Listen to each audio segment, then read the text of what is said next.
Ang lumang bagon, saan po nyo dadalhin? Okay, currently po, yung Metro Manila, dahil itinigil natin ang pasada sa Metro Manila, no? Nagpapatakbo tayo ng mga trains o pasada sa south. No? Meron tayo from Lucena to Naga, Sipocot to Naga to Legazpi. No? At meron din tayo sa Quezon, sa Lucena. Gusto nga natin dagdagan yan at ituloy-tuloy na from Laguna to Quezon, all the way to the Bicol region, from Sipocot to Naga to Legazpi City. Yan po siguro mapag-uusapan yan sa budget hearing namin, which is scheduled for next week, no? Kung ano ang plano ng PNR sa mga darating na panahon while we're constructing, no? Kasi of course hindi naman pwedeng tumigil ang PNR, so while we're constructing, dilipat natin silang lahat ng Bicol, and in Bicol doon naman tayo nagpapatakbo. Yung mga kapatid natin o kababayan natin dito sa South, particular na sa Mindanao, nagtatanong, sir, always na tinatanong nila, kamusta daw yung Mindanao Railway Project? Opo. Yan pong Mindanao Railway Project, meron pong proponent for the Mindanao Railway. Yung proponent po, nakipag-meeting na ho sa ating mahal na kalihim, Secretary Bautista, at nakipag-meeting din ho yan sa ating mahal na kalihim from the Department of Finance, Secretary Rector.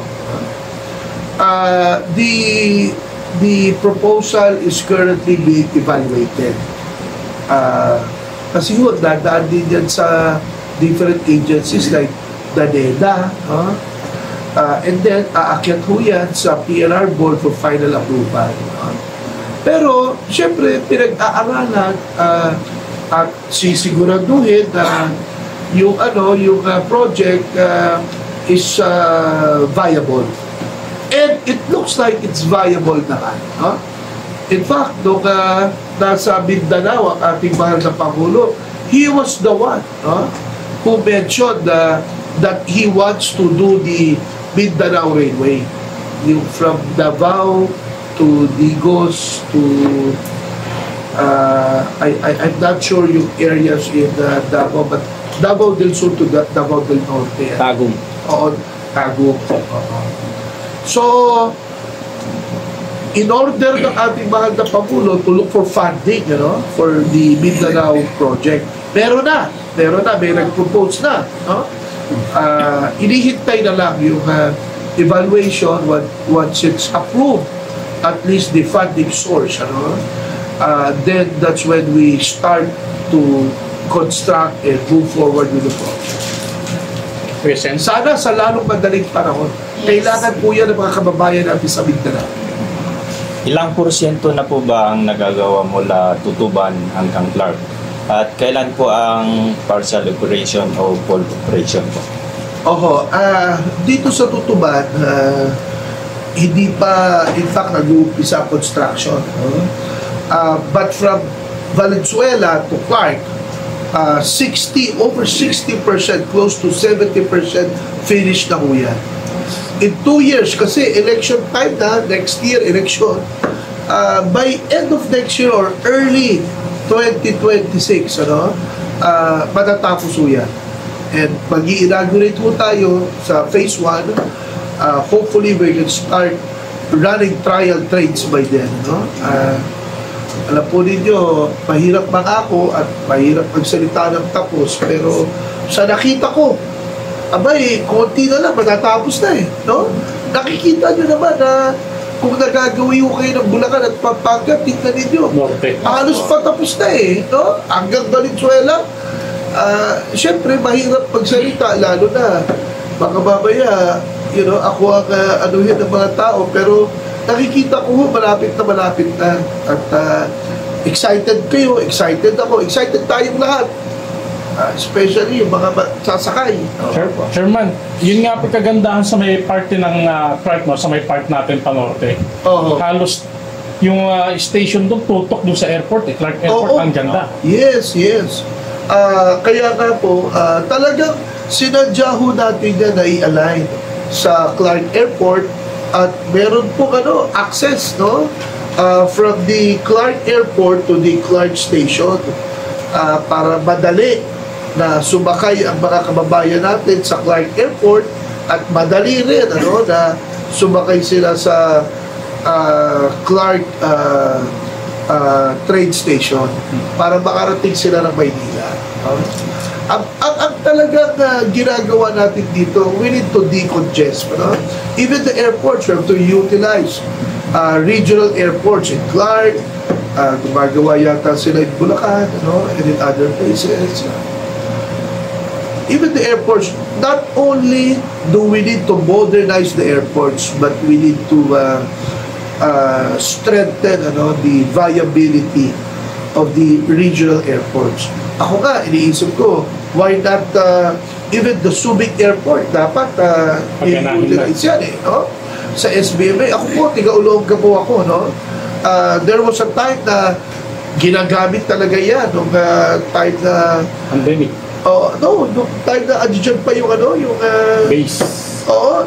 Well, during the time of the base, ginagamit ng US military yan, but when it became a free port, yung company na nagdi-deliver?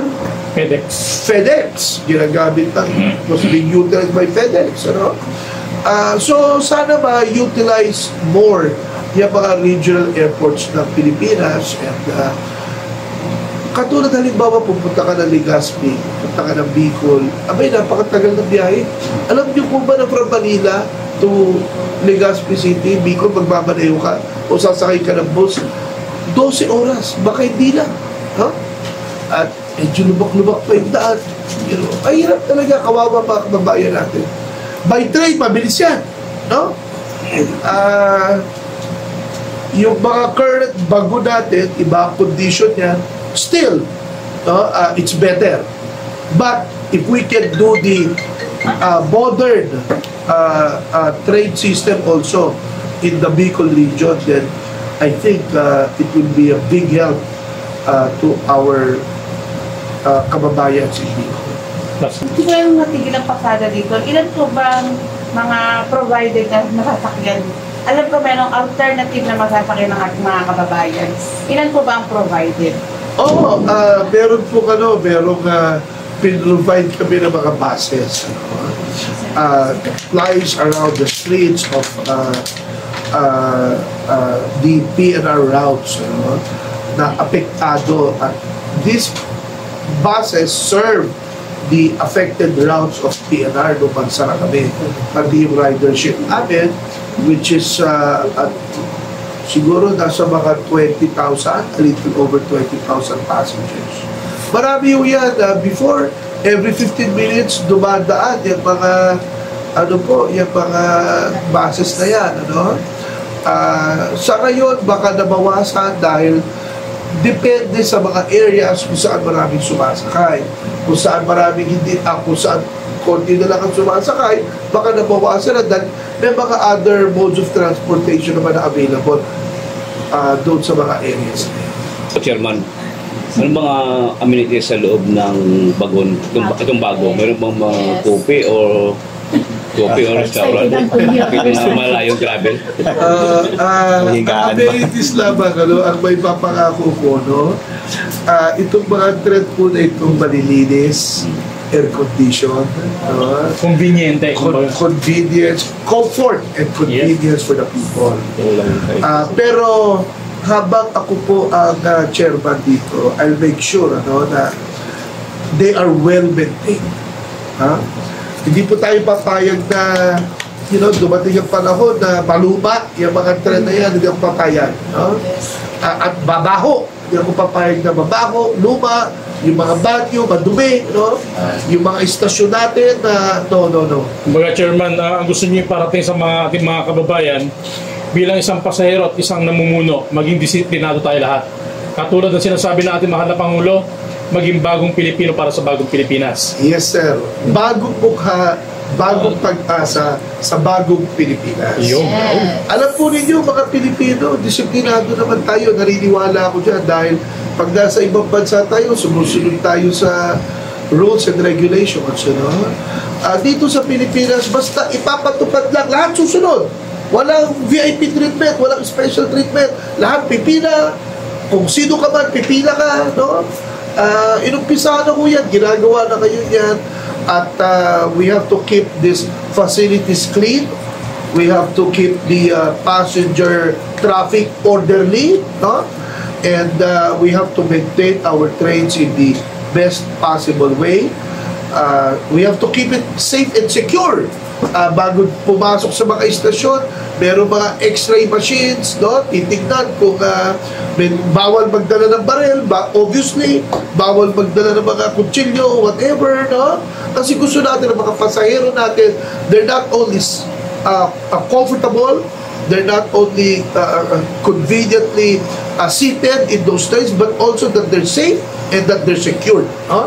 At yan po, ipapangako ko yan na ipapatupad namin ang mahigpit yan. Dahil pagdating sa bagay ho na yan, mahigpit po ako dyan. Gusto ko orderly at malinis. Katulad sa atin sa Olongapo. Kami mga tiga-Olongapo, disiplinado kami. Sumusunod kami sa alituntunin. No? Kaya dala-dala ko po ang mga natutunan ko sa probinsya namin dito sa Maynila at dadalhin ko po yan dito sa train system natin, ang mga itinuro sa amin ng mga magulang namin na dapat malinis tayo. Pati yung pagsakay sa train, bawal siguro yung nakachinelas o whatever, no? We have to keep this, the train system, we have to respetuhin po natin itong bagong facilities, itong bagong train system. Follow-up question lang po, Chairman. Dito po sa may Kalumpit, Bulacan. Natanong po kasi ng viewers ko na parang bumagal yung construction sa viaducts at saka station. Yes, Mayroon yes. po bang right of way issue po dito? Meron po, meron konting inaayos lang naman na issue. But currently, we have found a way to resolve it. So construction will again re-continue. Diyan po kasi hindi mo may iwasan. Pero look, kung almost 60% finished na yung the entire from Clark to Valenzuela, no? That means yung mga problema, yung mga right of way, ROW, no? Yung mga ISFs, no? Formal and informal sectors, nasusolusyonan, no? At yung model na gagamitan sa Maynila at gagamitan sa Laguna, no? At hindi naman walang madali sa buhay natin. Talagang lahat tayo dadaan sa mahirap dahil sa proseso. Binabago natin ang Pilipinas. Pag binago mo ang Pilipinas, hindi po madali yan. Mahirap yan. Alam ng ating mahal na Pangulo, yung bagong Pilipinas slogan, alam niya, hindi madali yan. Pero, yung pupuntahan natin maganda. Kaya pipilitin natin na, na salubungin anong hirap man ang sasalubungin natin dyan.